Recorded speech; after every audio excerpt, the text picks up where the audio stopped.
Mga tropa, kamusta? Anong bago sa inyo? Ituturo ko nga pala ang pinakamadaling diskarte at paraan upang kayo ang mapili ng employer para pumunta dito sa Canada. Ang topic nga pala natin ngayon ay tungkol sa mga naghahanap ng caregiver or yung tinatawag nating healthcare aid. Mas maganda may experience na kayo at galing kayo sa ibang bansa dahil yun ang priority nila.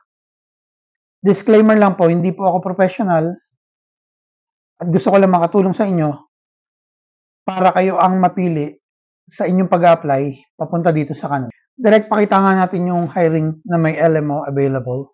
Yan. Kung makikita nyo sa screen, ang hinahanap nila ay, ang sweldo nga pala, nagre-range ay nasa $28.74 per hour.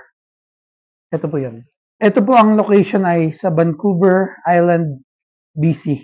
Meron po kayong high school diploma or completion ng inyong healthcare aid program.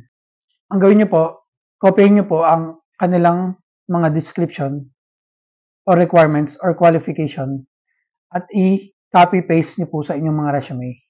Ginawa ko po ang video na ito upang hindi po tayo maloko ng ibang mga nagsasabing hiring dito, hiring doon. Tapos pag tinanong mo naman sila ng diretso at piniem mo sila, wala naman silang may sasagot na tama. At itong pagtuturo ko lang na ito ay base lamang sa aking experience dito sa Canada. Na 10 taon na ako nag-apply at maraming mga napasukan trabaho. At pare-parehong diskarte ang mga ginawa ko.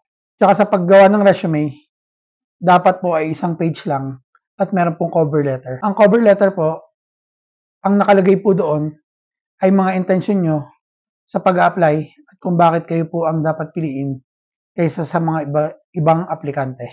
Website po na sinasabi ko ay jobbank.gc.ca. Kasi po, galing naman kayo sa ibang bansa, ang gawin nyo po, i-type nyo lang within Canada.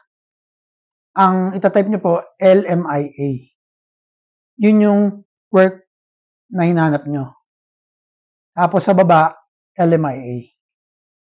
Ang paghanap po ng trabaho dun sa www.jobbank.gc.ca, ang itatype nyo po dun sa description na hinahanap nyong position ay LMIA. At ang location po, ilalagay nyo lang po, wag na po kayo mamili ng province, lagay nyo po Canada. Dahil wala pa naman po kayo dito sa Canada. Ang healthcare aid po, ay pag nagkaroon ng 12 months experience, pwede na po kayo mag-apply for permanent resident. Ang requirements po ay nasa 12 months of full-time, 30 hours per week, and 1,560 hours. Yun lang po yung hours na completion for applying for permanent resident after ng 1 year experience. Dun po sa nilagay kong link, meron po siyang benefits. May dental at flexible schedule. Kung nagustuhan nyo po ang video na ito, huwag nyo pong kalimutan i-comment at pwede rin po kayo mag-like para dagdagan pa natin ang mga ganitong content. Maraming salamat.